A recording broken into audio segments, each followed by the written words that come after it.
ఎక్కడైనా జనసమర్థం ఉన్న ఏరియాల్లో చూడండి విపరీతమైన చెత్త, దాంతో వచ్చే గాలి కాలుష్యం ఏర్పడుతుంది.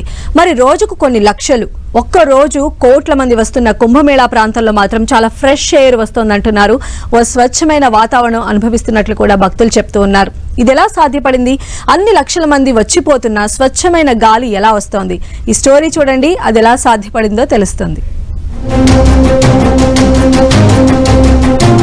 కుంభమేళాకి కోట్ల జనం, అయినా నో పొల్యూషన్. ఎలా సాధ్యం?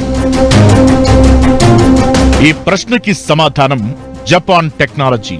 కుంభమేళా కోసం ఉత్తరప్రదేశ్ 2 ఏళ్ల క్రితమే సన్నద్ధమైన ఫలితంగానే ప్రయాగ్రాజ్ లో స్వచ్ఛమైన వాతావరణం చోటు చేసుకుందని చెబుతున్నారు. అసలు కోట్లాది మంది వచ్చి మునకలు వేసినా ఎలాంటి కాలుష్యం దరిచేరకుండా ఈ జపనీస్ సాంకేతికతను వాడుతున్నారు. ప్రయాగ్రాజ్ కుంభమేళా ప్రపంచంలోనే అతిపెద్ద ఆధ్యాత్మిక సమ్మేళనం కాగా, ఇక్కడి మున్సిపల్ కార్పొరేషన్ 2023లోనే మియవాకి అనే జపనీస్ సాంకేతికతతో ప్రయాగ్రాజ్ పరిధిలో ఓ చిన్న సైజు అడవినే తయారు చేసింది. నగరంలో 10 చోట్ల 18.5 ఎకరాల ఖాళీ భూమిలో 5 లక్షలకు పైగా 63 రకాల మొక్కలు నాటారు. ఆ మొక్కలిప్పుడు చెట్లుగా ఎదిగి ప్రతిరోజు స్వచ్ఛమైన ఆక్సిజన్ ను వాతావరణంలోకి వదులుతున్నాయి. మియవాకి టెక్నిక్ తో ఇదంతా సాకారం చేయడానికి ప్రయాగ్రాజ్ మున్సిపాలిటీ 6 కోట్లను ఖర్చు చేసింది. తక్కువ ప్రదేశంలో ఎక్కువ సంఖ్యలో మొక్కలు నాటి పెంచడమే మియవాకి టెక్నిక్ ప్రత్యేకత. ఈ టెక్నిక్ ని గతంలో AP deputy CM Pawan Kalyan కూడా ప్రశంసించిన సంగతి గుర్తుండే ఉంటుంది.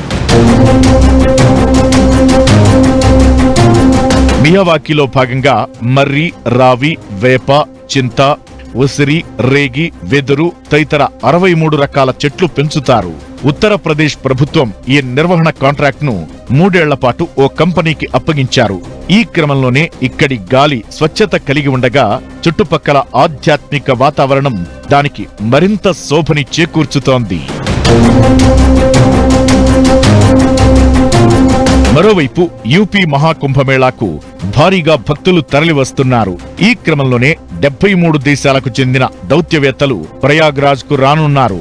Russia, Ukraine, America, Japan, Germany, Netherland, Canada, Switzerland, Sweden సహా 73 దేశాల దౌత్యవేత్తలు ఫిబ్రవరి 1న త్రివేణి సంగమంలో స్నానం చేయబోతున్నారని చెబుతున్నారు.